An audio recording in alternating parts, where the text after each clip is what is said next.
daawadayaasha sharafta leh halkaad naga daawanaysaan waa Illuminate News. Qodobada ku daawan doontaan waxaa ka mid ah Elon Musk oo iska casilay xilkii hore ugu magacaabay Donald Trump, iyo Donald Trump oo digniin culus u diray dalka Israa'iil iyo ra'iisul wasaarahooda Netanyahu xilli Israa'iil ay qorsheynayso inay weerar culus ay ku qaado goobaha nukliyeerka ee dalka Iiraan. Aynu ku bilownay bilyaneerka caanka ah Elon Musk ayaa bartiisa bulshada ee X ee hore loo oran jiray Twitter kaga dhawaaqay inuu ka tagay shaqadii uu magacaabay madaxweyne Donald Trump oo ah xubinimada guddiga qarash dhimista ee madaxweynaha. Elon Musk ayaa sheegay in waqtigii loo qorsheeyay ee ahaa inuu shaqaale dowladeed oo gaar ah u dhammaatay, waxaana uu ugu mahadceliyay Donald Trump fursadda uu siiyay.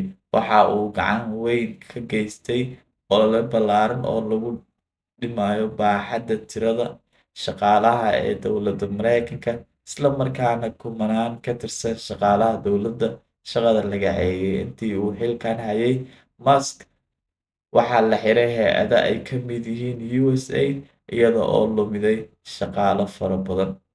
Aad baan ugu mahadcelinayaa madaxweyne Donald Trump fursadda uu i siiyay in aan u adeego dalka. Waa waayo-aragnimo adag, laakiin wax badan aan ka bartay, ayuu yiri qoraal uu ku qoray X. Tegistiisa ma aha mid lama filaan ah, waxayna kusoo beegantay maalin uun kadib markii uu Elon Musk dhaleeceeyay guddiga sharci dejinta ee ajandaha Trump. Waxa uu ninkan kaalin weyn ka qaatay isbeddelka uu maamulka Donald Trump ka waday gudaha dalka Mareykanka. Si kastaba, Elon Musk ayaa sidoo kale la filayaa in haatan diiradda uu saaro howlihiisa ganacsi ee tiknoolajiyadda sare iyo sahminta cirka. Markana Donald Trump.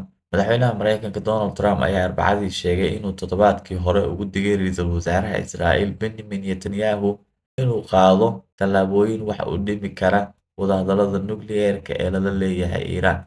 Waxaan u sheegay in ay hadda tahay mid aan habboonayn in la sameeyo, maadaama aan aad ugu dhownahay in xal laga gaaro arrintan, ayuu yiri Donald Trump. Israa'iil ayaa horey u beenisay war uu daabacay The New York Times oo uu sheegayay in Netanyahu uu hanjabaad ku muujiyay inuu carqaladeyn doono wadahadallada Mareykanka iyo Iiraan ee ku saabsan heshiiska nukliyeerka, isagoo qorsheynaya inuu weerar ku qaado xarumaha ugu muhiimsan ee Iiraan ee bacriminta nukliyeerka. Wargeyska wuxuu soo xigtay sarkaal xog ogaal u ah arrimahaas, kuwaas oo sheegay in Israa'iil ay ka walacsan tahay in Trump uu aad ugu nugul yahay gaarista heshiis, xataa haddii taas micnaheedu yahay in Iiraan loo oggolaado inay sii wado bacriminta nukliyeerka. Tani oo noqonaysa arrin halis weyn ku ah dalka Israa'iil. New York Times ayaa sidoo kale sheegtay in Israa'iil si gaar ah ugu baqayso in la gaaro heshiis ku meel gaar ah oo oggolaanaya Iiraan inay muddo bilooyin ama xitaa sanado ah sii wado howlaha nukliyeerka iyadoo sugaysa heshiis rasmi ah. Mas'uuliyiinta Mareykanka ayaa sidoo kale muujiyay walaac ah in Israa'iil ay si lama filaan ah u weerari karto gudaha Iiraan iyo xarumaha bacriminta ee nukliyeerka.